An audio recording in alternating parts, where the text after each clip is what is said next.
Bonjour à tous, pour cette nouvelle édition du Talk, nous allons nous pencher sur un sujet brûlant, à savoir les smartphones pliables. Mais pour en parler, nous n'allons pas rester ici, et ce pour deux raisons. La première, c'est que mon bureau est absolument en désordre, je déteste ça, il y en a partout, et j'ai pas eu le temps de ranger. Et puis la seconde raison, bien sûr, c'est que derrière, il fait tout de même très beau dehors, et ce serait quand même dommage de ne pas en profiter. Du coup, eh bien, nous allons bouger nos fesses, on va se rendre dans le jardin et je vous récupère là-bas.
Et pouf, me voilà ici. Donc on est dans mon jardin et je crois que le mieux pour parler de smartphones pliables, c'est d'abord de commencer par rappeler les trois modèles qui ont été présentés par Royole, Samsung et Huawei. Royole a effectivement été le tout premier à présenter un smartphone de ce type lors du dernier CES, à savoir le FlexPi. Alors le concept était assez basique, en gros le téléphone se présente sous la forme de deux pans qui sont capables de se replier l'un sur l'autre, l'écran se trouvant bien évidemment à l'extérieur du téléphone. Ce qui veut dire aussi que la dalle est donc exposée de deux manières différentes.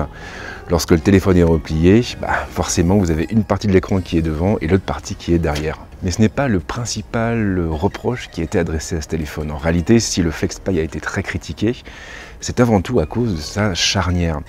En effet, elle a été construite de telle façon à ce que les deux pans, lorsqu'ils sont repliés l'un sur l'autre, laissent tout de même apparaître un jour entre les deux parties du téléphone. Ce qui peut s'avérer particulièrement dommageable lorsque vous mettez votre téléphone dans la poche avec des clés par exemple, ou même dans le fond d'un sac à dos. C'est un problème que l'on retrouve d'ailleurs aussi sur les Surface Book de Microsoft, puisque là encore on est sur une charnière qui laisse apparaître un jour entre les deux parties de la machine. Samsung a ensuite enchaîné avec le Galaxy Fold qui lui en revanche repose sur un form factor complètement différent. Sur le Fold, vous avez effectivement deux écrans. Vous avez un premier écran de 4,6 pouces de diagonale qui se trouve sur la paroi extérieure du téléphone et vous avez ensuite un écran de 7,3 pouces, un écran pliable qui est à l'intérieur du téléphone. Alors ça veut dire quoi? Ça veut dire que concrètement, lorsque vous utilisez le Fold de façon, on va dire, nomade, eh bien vous tenez le téléphone dans votre main et vous avez seulement l'écran de 4,6 pouces sous les yeux. Et puis ensuite, si vous voulez basculer sur une diagonale plus confortable pour regarder des vidéos ou même consulter un plan sur Google Maps, eh bien vous dépliez le téléphone et là vous avez directement l'écran de 7,3 pouces qui apparaît sous vos yeux. Le concept à la base n'est pas mauvais, maintenant la réalisation laisse franchement à désirer.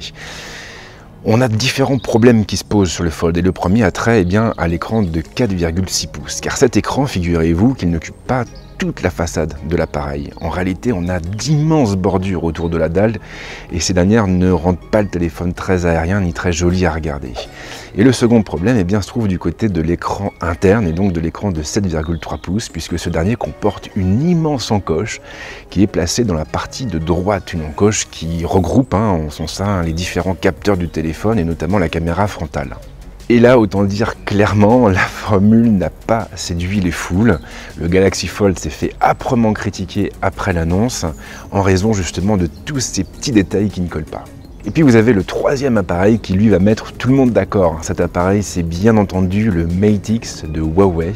Un Mate X qui a été présenté il y a peu, dimanche dernier, à l'occasion du coup d'envoi du Mobile World Congress 2019. Alors ce qui est drôle, c'est que le concept du Mate X se rapproche finalement beaucoup du FlexPi de Royole. On a à peu près la même formule qui a été appliquée.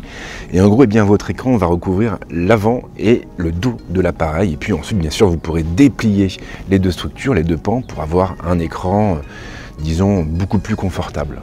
Sauf que là, Huawei a été un peu plus loin que son concurrent chinois, et en fait, eh bien, on n'a pas de problème de charnière. C'est-à-dire que lorsque vous repliez les deux pans du téléphone, eh bien, vous avez vraiment deux pans complètement collés l'un à l'autre. Il n'y a pas de jour, il n'y a pas d'espace entre les deux parties du téléphone, et ça, c'est évidemment très appréciable. L'autre truc qui est vraiment cool, c'est qu'on n'a pas d'encoche. Et surtout, on n'a pas de grosses bordures autour de la dalle. Ça veut dire en gros que votre écran recouvre quasiment l'intégralité de la façade de l'appareil.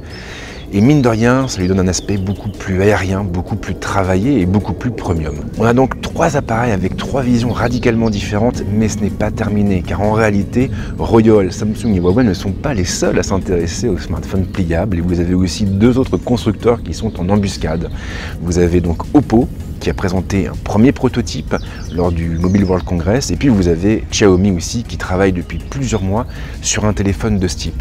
En revanche, faut bien noter que le concept de smartphone pliable n'enthousiasme pas forcément tous les constructeurs. OnePlus par exemple a fait savoir qu'il ne comptait pas produire un smartphone de ce type tout de suite en raison des coûts inhérents à ce type d'appareil. Et puis derrière vous avez Sony par exemple qui est resté sur un format assez traditionnel avec le Xperia One.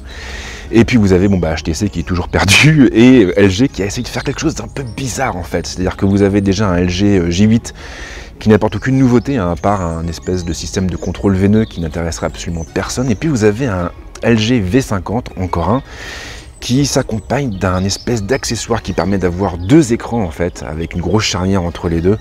C'est pas particulièrement joli, c'est pas particulièrement bien fini, et forcément quand vous mettez ça à côté d'un Mate X, voilà.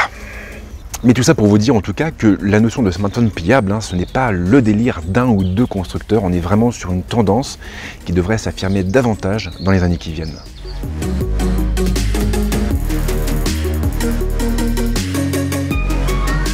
Alors si vous avez suivi avec attention les conférences de Samsung et de Huawei, vous devez savoir que le Fold et le Mate X sont proposés à des tarifs assez dispendieux. Alors le Fold déjà, lui, va vous coûter autour des 2000 €. Tandis que le Mate X va monter à 2300 €, soit le prix d'un très bon ordinateur. Alors c'est vrai, ces téléphones sont très chers, et vous avez d'ailleurs beaucoup de personnes qui l'ont fait remarquer sur Twitter, beaucoup de fanboys notamment qui n'ont pas hésité à mettre, disons, le Fold et le Mate X à côté d'un iPhone XS ou XS Max pour bien montrer que finalement Apple n'est pas le seul à pratiquer des tarifs complètement hallucinants. Mais voilà, en gros, on s'en fout du prix de vente. Alors pourquoi on s'en fout? Pas parce qu'on est riche, concrètement ce n'est pas le cas, on n'est pas riche. Mais parce que en fait ces téléphones n'ont pas pour vocation à réussir, ils n'ont pas pour vocation à se vendre. Lorsque Samsung et Huawei ont commencé à travailler sur ces deux appareils, tout ce qu'ils voulaient faire finalement, c'était montrer qu'ils savaient faire des téléphones pliables. Je n'avais déjà parlé dans mon vlog tourné à Londres, mais pour moi, le Fold et le Mate X sont avant tout des démonstrations techniques. C'est une manière pour Samsung et de Huawei de montrer que eux aussi sont capables de produire des téléphones avec un form factor un peu différent, un peu original, et qu'ils ont tout le savoir-faire pour être capables de commercialiser ces produits à grande échelle. Alors l'idée, ce n'est pas de conquérir le marché, mais plutôt de montrer ce que sera la mobilité de demain.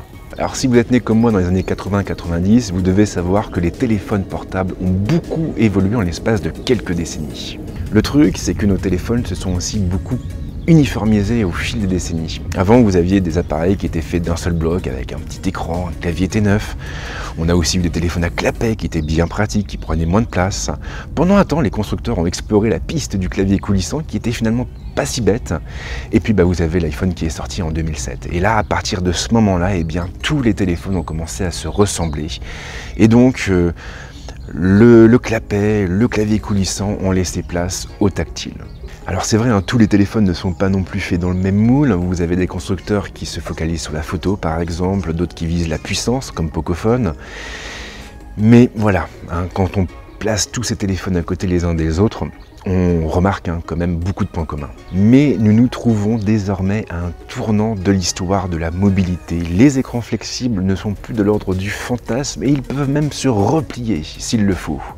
Ce qui veut dire aussi que les constructeurs vont avoir plus de liberté pour nous proposer des form factors de plus en plus originaux. Nubia par exemple, Nubia a présenté durant le Mobile World Congress un appareil qui est un peu bizarre on va dire, le Nubia Alpha. Donc en gros ce Nubia Alpha se présente sous la forme d'un smartphone low cost enroulé autour du poignet. On est donc entre le smartphone à proprement parler et le bracelet connecté. C'est un appareil qui ne se vendra pas, hein, c'est vrai, mais qui montre qu'il est tout à fait possible aujourd'hui de sortir un peu des sentiers battus, de proposer autre chose que ces fameux pavés tactiles. Et pour moi, c'est vraiment la raison d'être du Galaxy Fold et du Mate X. Ces deux appareils n'ont comme but que de nous montrer l'un des nombreux chemins que le secteur de la mobilité va emprunter durant ces prochaines années. Et accessoirement, c'est aussi la raison pour laquelle vous n'avez strictement aucun intérêt à investir dans l'un de ces deux téléphones. Alors déjà le prix, voilà, on est sur du 2000 €, c'est quand même très cher, mais surtout, ces deux téléphones sont des premiers jets. Ce sont les premiers appareils d'une nouvelle lignée, d'une nouvelle gamme de téléphones. Et clairement, s'il y a un truc que j'ai appris durant toutes ces années passées à scruter l'actualité, c'est que il ne faut jamais investir dans le premier produit d'une série. Pourquoi? Parce que le concept déjà va être amené à évoluer. On sait que le Galaxy Fold ne va pas rester toute sa vie comme ça. Il y aura forcément un moment donné où Samsung va sortir un autre téléphone qui sera peut-être un peu plus abouti, avec sans doute moins de bordures. Et puis surtout, il faut prendre en considération la notion de coût de fabrication. À l'heure actuelle, les écrans flexibles pliables coûtent encore assez cher à produire, mais plus le temps va passer et plus leur coût va baisser. Par extension, ça veut aussi dire que le coût des téléphones pliables va être amené à diminuer avec le temps. Du coup, si vous voulez vraiment passer au pliable, il vaudra mieux attendre la deuxième ou la troisième génération.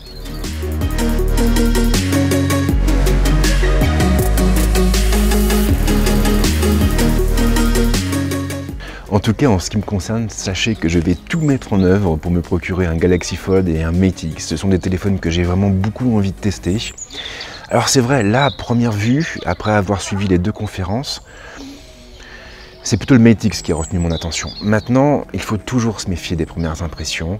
Tant qu'on n'a pas eu le téléphone en main, on ne peut pas le juger, c'est tout à fait impossible. Et ce n'est pas en se basant sur quelques rendus, sur quelques images projetées dans des vidéos, qu'on peut réellement se faire une idée d'un produit aussi complexe qu'un smartphone. Et je crois que la meilleure preuve, en fait, elle se trouve à mon poignet.